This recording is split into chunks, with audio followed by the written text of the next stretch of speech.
Tapi di ayat ini bukan lakum dinukum, tetapi lana amaluna, tentang amal. Kalian mengamalkan itu silahkan, saya mengamalkan ini silahkan, dan kita tidak ada masalah. Jadi masing-masing saling mengamalkan. Orang yang bisa berbicara begitu dengan lapang dada, dengan ikhlas, tidak getem-getem ya. Kan ada orang ya sana silahkan, tapi di hati itu mendongkol gitu kan. Itu orang yang berilmu.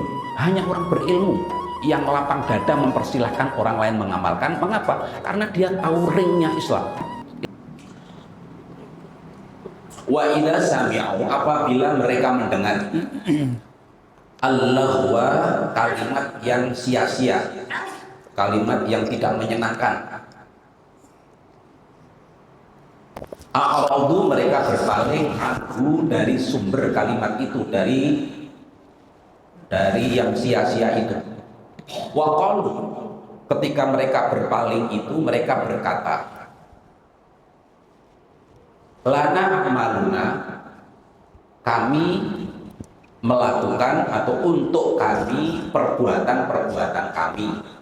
Jadi kami punya amalan sendiri, bahasa gampangnya. Lana amaluna, lana bagi kami, milik kami, untuk kami. Amaluna adalah perbuatan-perbuatan kami, amal-amal kami. Walakum, dan untuk kalian, akmalukum adalah perbuatan-perbuatan kalian. Kalau Imam Nawawi menafsirkan ayat ini, lana dinuna walakum dinukum. Lana bagi kami, dinuna agama kami, walakum dan bagi kalian, dinukum agama kalian. Salamun alaikum, salamun kesejahteraan, keselamatan alaikum bagi kalian. Wahwa, ucapan kalam salam. Wahwa salamu i'radin. Salam itu adalah salam berpaling, salam berpisah. Salam berpaling wafirokin, dan salam perpisahan. La salam tahiyatin, bukan salam penghargaan, bukan salam tahiyat, bukan penghormatan, bukan penghargaan. Jadi tahiyat al-masjid itu namanya penghormatan masjid. At-tahiyat itu ada bacaan namanya at-tahiyat. Itu sepanjang bacaan itu sampai kepada sholawat, itu namanya bacaan tahiyat, bacaan penghormatan. Fala nuqabilukum, yang maksudnya adalah fala nuqabilukum, kami tidak menerima amalan kalian. Bimithli ma fa'altum, seperti apa yang telah kalian kerjakan, bina, mengajak kami. La nabtaghi, kami tidak membutuhkan, kami tidak mencari al jahilin, orang-orang yang jahil, orang-orang yang tidak memiliki ilmu. Ailana telubu suhbatahum, maksudnya lanab dahil jahilin itu adalah lanab telubu suhbatahum, kami tidak mencari persahabatan dengan kalian, maknanya kami tidak menyertai kalian. Jadi salam perpisahan, kami tidak menyertai kalian, itu terjemah dari Imam Nawawi dari ayat la nabtaghil jahilin. Kalau letter dari Arabnya la nabtaghil jahilin, kami tidak mencari orang-orang bodoh. Itu maknanya kami tidak mau menyertai kalian, nggak akan terus-menerus beserta kalian, karena amalan kalian tidak sepaham dengan amalan kami. Wala nujazihim, dan tetapi kami tidak akan membalas kalian bil batili, dengan kebatilan. Artinya kalian aman, tidak akan saya sakiti. Ala batilihim, atas kebatilan mereka. Fa innal musyrikina, karena sesungguhnya orang-orang musyrik, kanu, orang-orang musyrik keberadaan mereka itu yasubuna, mereka selalu mencela mukmini ahlil kitab. Orang-orang musyrik itu sibuk mencela, jadi mencari-cari kesalahan orang mukmin mencari-cari ajaran yang nggak cocok dengan akal mereka, lalu diviralkan ke sesama orang musyrik yang lain. Dan nanti yang kena pengaruh itu adalah orang-orang mukmin yang imannya lemah. Mereka tergoda dengan pola pikirnya dan akhirnya mereka murtad. Akhirnya mereka mengambang keimanannya. Itu yang terjadi saat itu. Dan sering kita sampaikan peristiwa yang digambarkan Al-Quran dari zaman Fir'aun, dari zaman Nabi Nuh, bahkan dari Nabi yang lebih awal lagi, Nabi Idris, Nabi Adam, itu sebenarnya kan bukan kapan peristiwanya terjadi atau di mana peristiwanya terjadi. Makanya Al-Quran tidak menunjuk titik, tidak menunjuk tanggal, tidak menunjuk tahun, tapi mengisahkan. Karena peristiwa itu akan selalu ada, akan selalu terjadi, terulang terus. Tokohnya berubah, tapi intinya sama. Peperangan antara hak dan batil. Ada perang ideologi, ada perang faham, dan itu akan terus ada. Begitu juga masing-masing kelompok dari yang ada itu memiliki pasukan. Allah dengan ayat-ayatnya yang diturunkan kepada para nabi dengan wahyunya, Allah punya pasukan. Dan orang-orang yang tidak punya landasan berbuat dengan meyakini seyakin-yakinnya, bahkan dibelani perang untuk meyakini landasannya itu pun juga punya pasukan. Dan pembahasan ayat-ayat ini juga masih berkaitan dengan itu, tentang orang-orang yang dibully karena kebenarannya, orang-orang baik yang tulus membaca Alkitab sebelum Al-Quran turun, dan kemudian ketika Al-Quran turun, Nabi Muhammad diutus, mereka ikhlas, mereka dengan tulusnya itu masuk Islam, dan itu mereka dibully habis-habisan oleh teman mereka sendiri, dan itu sebagai sebagai gambaran. Peristiwa itu sudah pernah terjadi sebelum-sebelumnya. Banyak orang-orang yang masuk Islam itu karena faham, orang yang masuk Islam itu karena ilmu, orang yang masuk Islam itu karena kagum. Dan banyak orang yang orang yang Islam keluar dari Islam itu karena nggak paham, karena nggak ada ilmu, dan karena kagum pada duniawi. Nanti kalau dibandingkan ya memang kondisi yang banyak itu ya semacam itu. Artinya nanti kita akan bahas sampai pada ayat lana amaluna walakum a'malukum. Ini saya senang, ini pembahasan kalau menurut saya ini pembahasan misi kita, itu pembahasan target kita. Wa yaquluna, dan orang-orang musyrik yang membuli orang-orang mukmin, terutama orang mukminnya ahlul kitab. Jadi pendeta-pendeta dan pengikut-pengikutnya yang masuk Islam itu dibuli. Mereka mengatakan tabban lakum, celaka kalian. Taraktum, kalian telah meninggalkan dinakum, agama kalian. Fayu'riduna, tetapi mereka, orang yang dibuli itu berpaling. Ya cuman dihindari saja, nggak dibales. Fayu'riduna anhum, tetapi mereka berpaling dari mereka. Ada satu teknik membalas yang tidak harus dengan reaksi yang sama. Jadi orang-orang tidak berilmu itu jangan dibalas dengan ilmu. Kurang kerjaan kita, capek ya. Mereka juga tidak bisa nerima ilmu yang berlandasan, ilmu yang berstruktur itu nggak bisa nerima.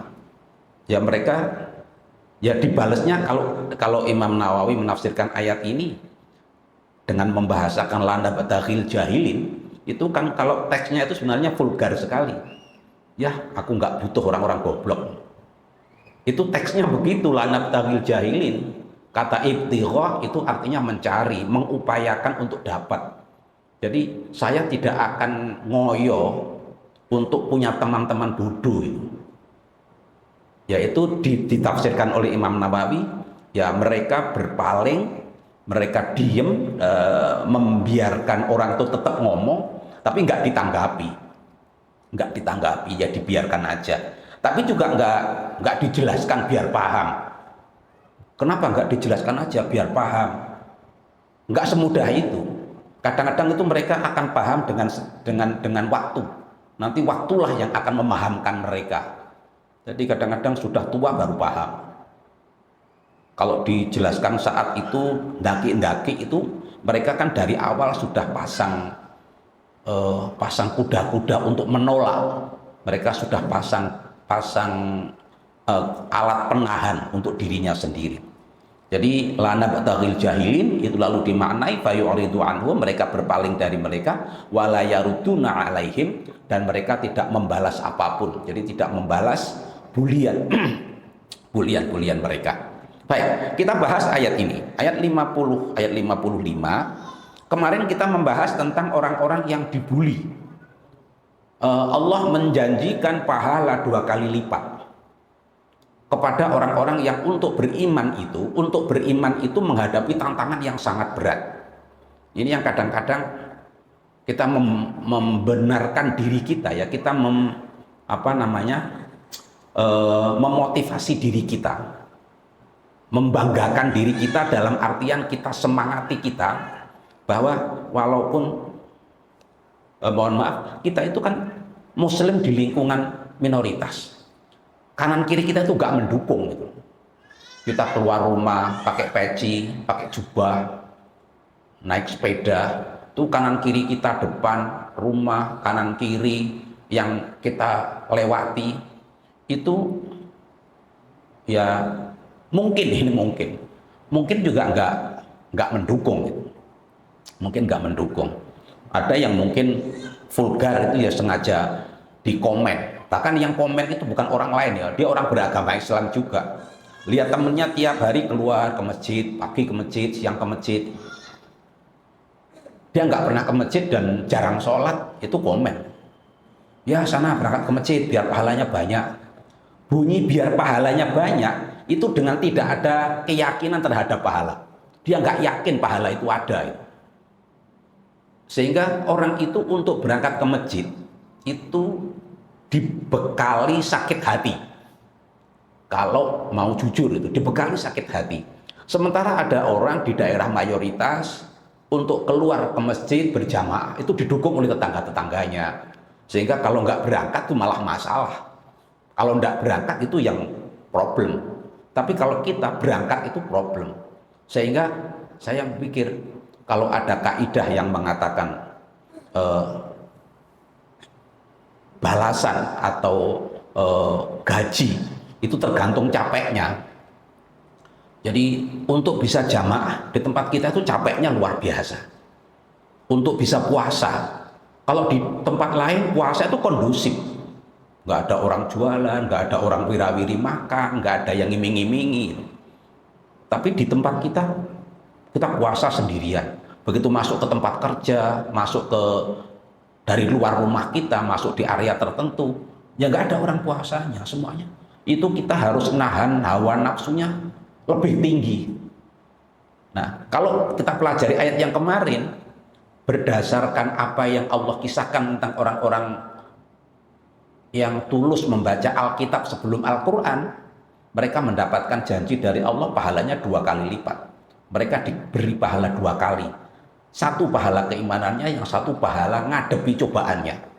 Nah kita juga begitu. Itu kalau kita mau gunakan ayat ini sebagai dasar bahwa kita beragama, memegang teguh akidah di tempat yang sulit, itu pahalanya besar.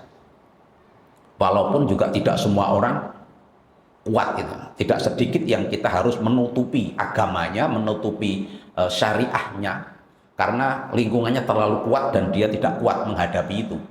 Dia ada ketakutan, ada kekhawatiran. Ya, itu pilihan masing-masing. Tetapi kalau kita mau bertahan dalam kesulitan, itu makin bukan kita mencari kesulitan, tapi kalau kita menghadapi kesulitan dan kita menghadapi itu dengan sabar, janji Allah itu pahalanya 2 kali lipat. Di ayat kemarin kemudian berikutnya Allah menjelaskan tentang orang-orang yang bertahan dalam kebenaran dan cobaan yang berat itu, wa yadra'una bil hasanati sayyi'ata. Ini ayat ini yang bersambung ayat 55, wa mimma razaqnahum yunfikun. Yang penting tunjukkan beberapa hal. Yang pertama yang ditunjukkan adalah berpenampilan yang akhlak baik, akhlakul karimah. Ini ciri-ciri orang berilmu. Jadi yang kita bicarakan kemarin itu adalah orang-orang yang isi otaknya adalah ilmu. Semua perbuatannya itu punya landasan, ada ilmunya. Mereka orang-orang yang tidak populer, orang-orang yang karena kejujurannya, karena ketulusannya menyampaikan ayat-ayat Allah dalam Alkitab. Jadi Al-Quran menggambarkan dari sekian orang ahlul kitab. Jadi ada utul kitab, ada ahlul kitab. Sebutannya aja sudah ahlul kitab, pemilik Alkitab. Jadi Taurat itu milik mereka, Injil itu milik mereka, sehingga Allah menyebutnya ahlul kitab. Dan sebutan Allah sangat mulia terhadap mereka itu ternyata kondisinya tidak sama. Ada yang merubah isi Alkitabnya, ada yang membaca Alkitab sesuai dengan hawa nafsunya, ada yang membaca Alkitab sesuai dengan yang cocok untuk umatnya dan menyelamatkan dirinya. Dan ada yang menutup-nutupi sifat Nabi Muhammad. Dan itu yang digambarkan Al-Quran, ada banyak variasi ahlul kitab itu. Nah, di antara mereka ada satu kelompok yang Allah sebutkan sangat baik, yaitu mereka yang membaca Alkitab secara keseluruhan karena keimanan dan ketulusan. Berat atau ringan dari resiko akibat membacakan Alkitab itu mereka siap menghadapi. Sehingga ketika mereka membacakan yang tidak populer, yaitu sifatnya Nabi Muhammad, kemarin sudah kita pelajari, Imam Nawawi menjelaskan, mereka langsung dibully, ditinggalkan umatnya, sehingga mereka hanya punya pengikut sedikit. Dan karena ketidakpopulerannya itu, mereka menjadi orang-orang yang kalau dalam dunia sosial dia terpinggirkan, dia termarginalkan. Jadi ada kelompok-kelompok yang ahli ilmu, yang tulus keilmuannya, orangnya nggak populer, bahkan dia di framing oleh orang lain yang populer. Yang populer itu kan pengikutnya banyak, lebih banyak menyenangkan orang lain, menyenangkan umatnya. Jadi membaca Alkitab itu kan tidak semua orang boleh membaca dengan bebas. Kalau membaca bebas dia akan tersesat. Sementara pendetanya yang digambarkan Al-Quran, kita tidak tahu kan realitasnya seperti apa. Yang digambarkan Al-Quran itu membaca dengan menyesuaikan hawa nafsu. Kalau ini cocok dengan hawa nafsu, dibacakan, dijelaskan. Tapi kalau ayat ini nggak sesuai dengan hawa nafsunya, ditinggal. Bahkan kalau perlu dilipat, kalau perlu disobek. Itu ilustrasinya. Kita kan tidak tahu waktu itu yang dipakai membaca itu bahannya apa. Kan kertas itu belum lama, kertas itu baru-baru aja. Nah, orang-orang yang tulus dan menjadi orang minoritas, mereka orang-orang yang berilmu, mereka yang ilmunya banyak, mereka yang Allah hargai dengan pahala 2 kali lipat. Saya pribadi mengambil pelajaran ayat ini yang saya sampaikan, orang ahli ilmu itu dari dulu nggak populer. Orang yang belajar itu Allah tempatkan di tempat yang tinggi. Yarfa'illahu alladhina amanu minkum walladhina utul ilma darajat. Allah itu mengangkat derajat orang bukan karena banyaknya bacaan Qur'annya, bukan karena bacaan zikirnya, bukan karena amal ibadah, sholat sunnah, puasa sunnah dan seterusnya. Tapi yang Allah janjikan itu keimanannya kuat. Jadi prinsip dalam hati itu iman itu nggak kelihatan. Nggak ada orang yang tahu iman seseorang. Tetapi Allah angkat prinsip itu diukur oleh Allah dan itu menjadi jaminan derajat di sisi Allah. Yang kedua ilmu. Sampai ada yang menggambarkan para ulama itu ketika membahas masalah ilmu, kalau Allah itu kan menyebutnya hal yastawil ladzina ya'lamuna wal ladzina la ya'lamun. Tidak sama orang-orang yang berilmu dan orang-orang yang enggak berilmu. Sehingga kalau kita ada kajian habis subuh dan kita punya amalan rutin. Setiap habis subuh harus membaca misalnya Al-Ikhlas 100 kali, baca sholawat 1000 kali, istighfar 5000 kali. Itu yang kalau dibaca itu selesainya nanti pas suruh terbit matahari lebih 15 menit itu baru selesai amalannya.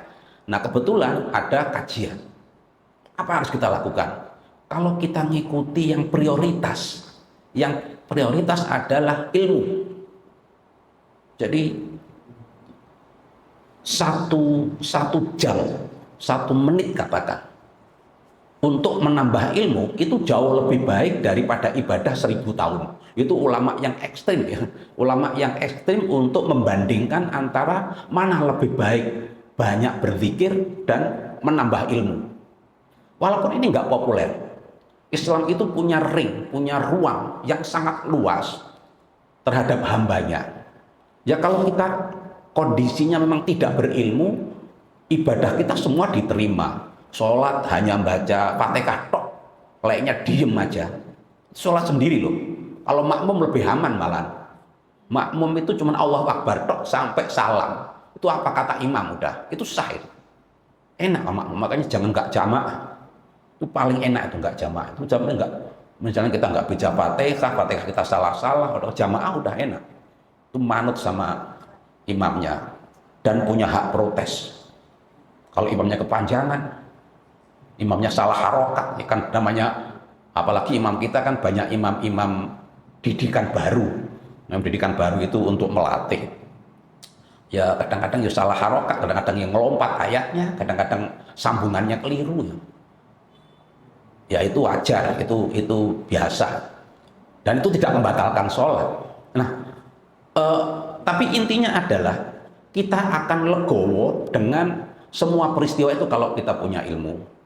Saya, ya pribadi khususnya dan teman-teman para pengurus di masjid ini, kita menjadikan ilmu itu sentralnya. Akan banyak kegiatan yang bisa kita ramaikan, tapi harus dimulai dengan ilmu.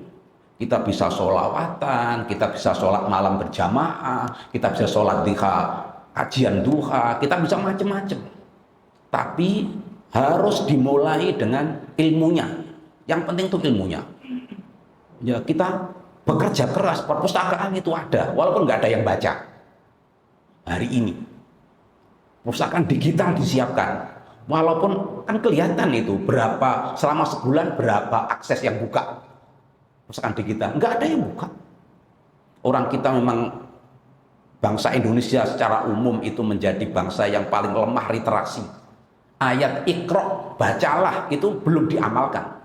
Ya saya, ya mungkin sebagian besar kita itu memang belum hobi, karena untuk merubah dari nggak hobi menjadi hobi itu bukan hal gampang. Itu kadang-kadang harus nunggu generasinya berganti.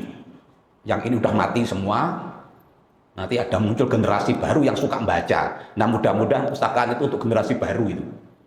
Ya syukur kalau di antara kita ada yang sudah mulai merubah hobinya, merubah hobi membaca.